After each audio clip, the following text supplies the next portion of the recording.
You cook chili different than I do. You cook the hot dog chili. It's for hot dog chili. It's not, I realize, it's yeah, not but soup it's, chili. It's hot dog I chili. know, but I'm not into the hot dog chili making. Well, I like hot dog chili, yeah. but I'm in the regular chili. All right. So I'll let you go ahead and do your thing with the hot dog chili.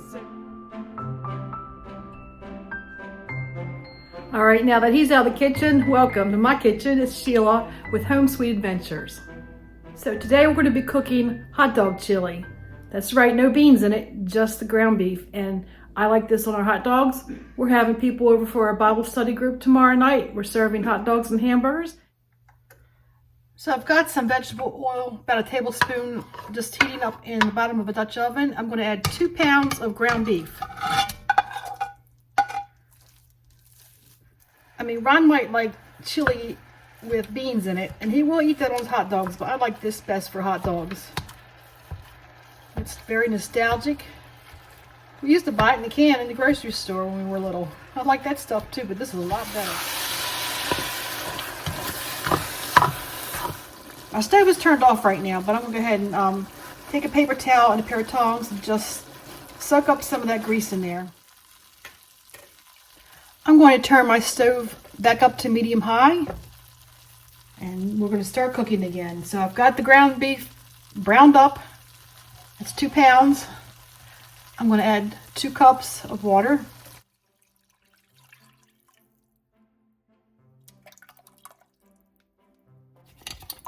This is 8 ounces of tomato sauce.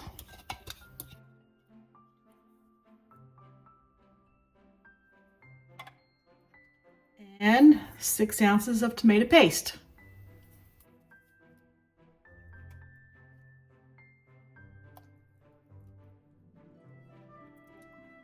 Then a 1/4 cup of ketchup.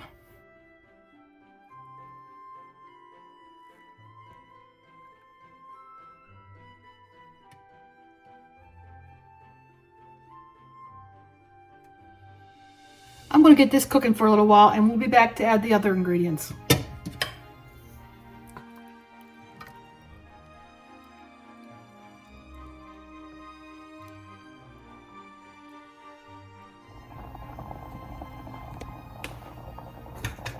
Now I've already got my spices all together in my little bowl here. It's going to be easier just to dump it all in rather than take it out one at a time. In this bowl right here we have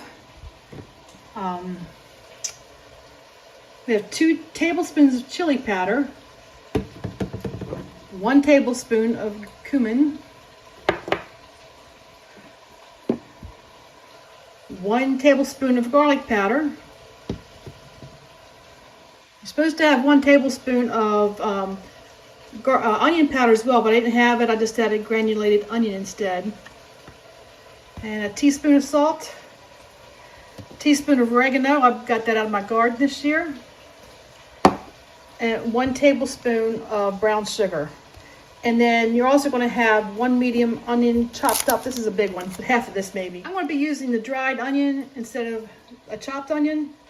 And because I don't know if my guests will like onions in their chili, and that's easier to take.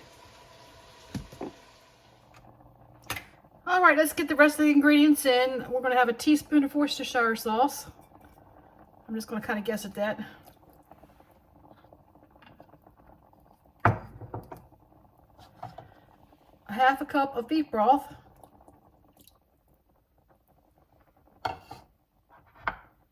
And all those spices and brown sugar and onions to put in there.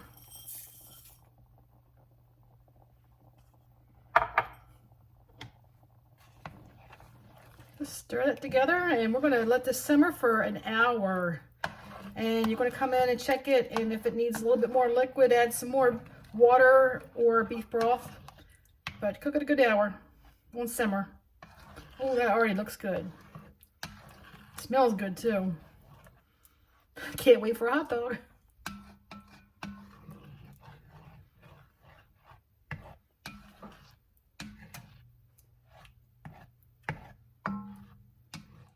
So I've turned my heat down to low, and it's going to simmer for about an hour, And I'm gonna go in every once in a while and stir it up to make sure nothing's sticking and make sure there's enough moisture in there. If it's starting to dry up before the hour is over with, just add a little bit more water or a little bit more beef broth to it and cook it with a lid on. So, but in the meantime, while that's cooking, I have something I want to show you.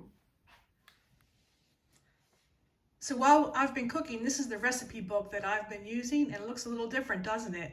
It's actually a junk journal that my granddaughter made for me, and I believe she was 10 years old at the time.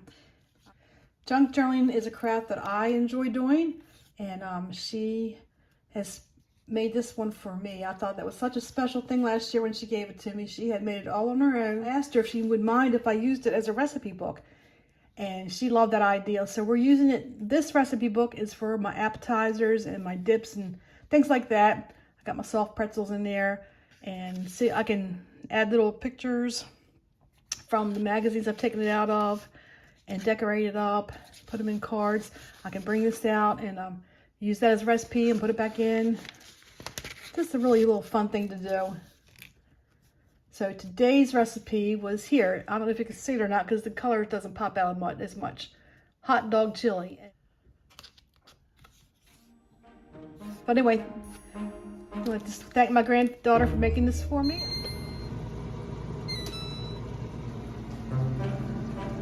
All right, let's see what we have.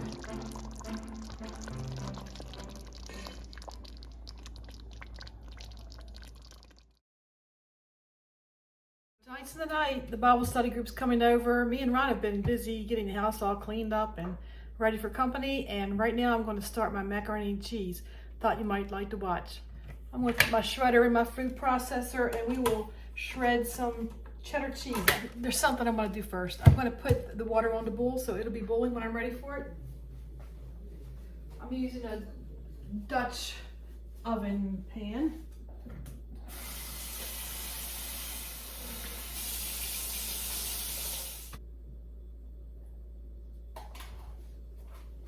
Okay, I just got my Dutch oven ready to start boiling. I put in 4 quarts of water and a teaspoon of salt. I'll let that get to a boil. And in the meantime, we're going to chop up this cheese. This is half of a package. So this is about 16 ounces I'm going to be using. So there we go. We probably have about 3 cups of cheddar cheese there. I'm just going to take that cream cheese and cut it up into cubes. All right, I think it's time to add the macaroni. Our water's boiling really good now.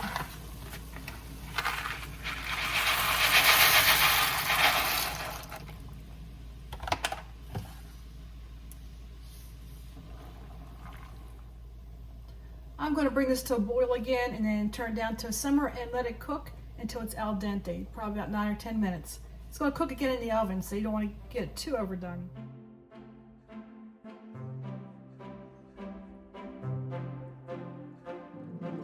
Now that was a quick dessert. While I'm waiting for my macaroni to finish cooking, I'm going to spray my baking dish. It's a 9 by 13 pan. All right, macaroni is finished cooking. I've got it drained and sitting over in the pot. And now I'm going to make the white sauce, or the roux, as you want to call it. All right, I'm going to turn my heat up to about a medium high and get my pan hot. I'm going to first melt some butter. Okay, the butter is just about finished melting. I'm going to add the flour now. We're going to do it just like we're making gravy. I'm going to cook all that butter and flour together to get all that raw flour taste out. I'll just keep stirring at this point. This takes a minute or two.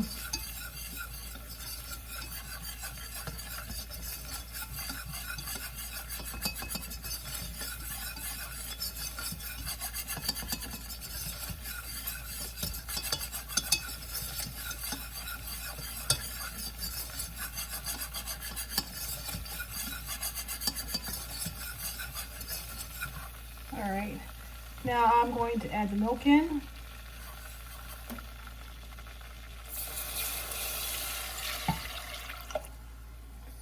Stir that in.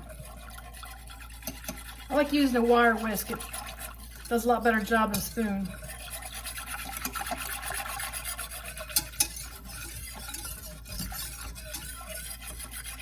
This will come together real quickly. Don't take your eyes off of it though. You don't have to constantly stir it at this point, but you want to do it pretty often. You don't want the flour sticking to the bottom of the pot at this point.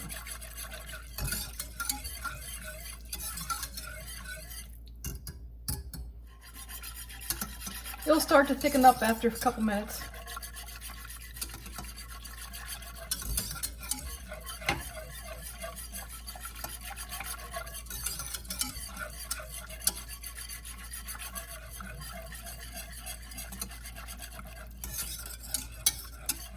It's already starting to thicken up.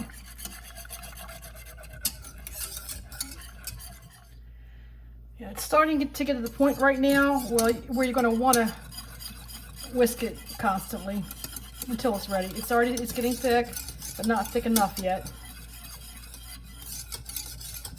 I'm going to add my seasonings in now. I'm going to put about a teaspoon of salt in.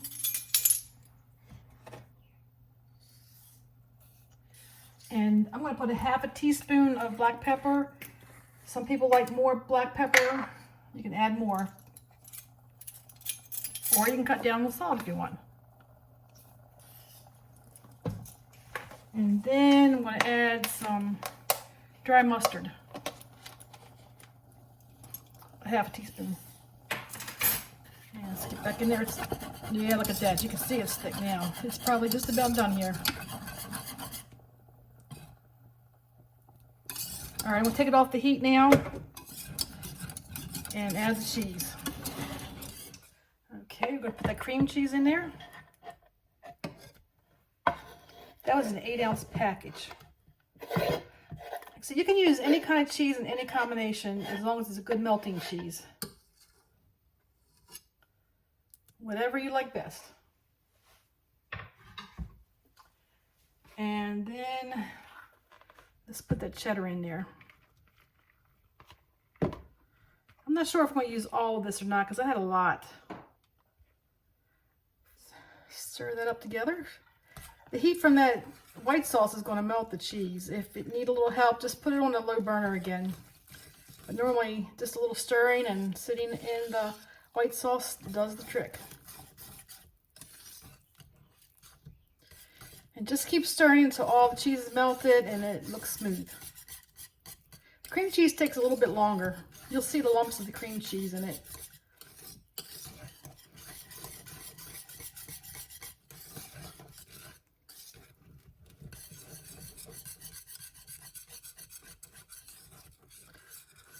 Doesn't that look good? It sure does smell good.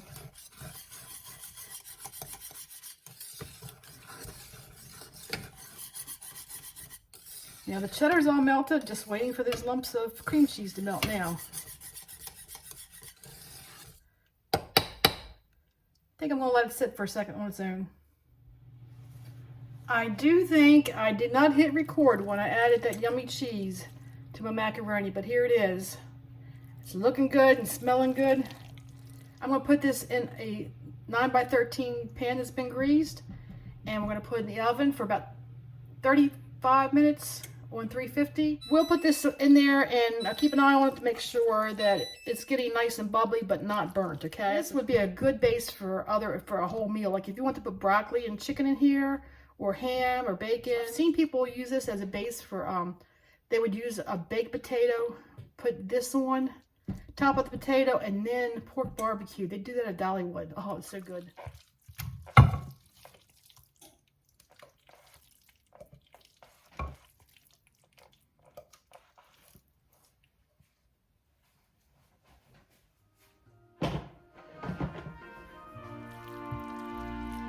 And Dairy Queen. Sometimes I would. Seriously?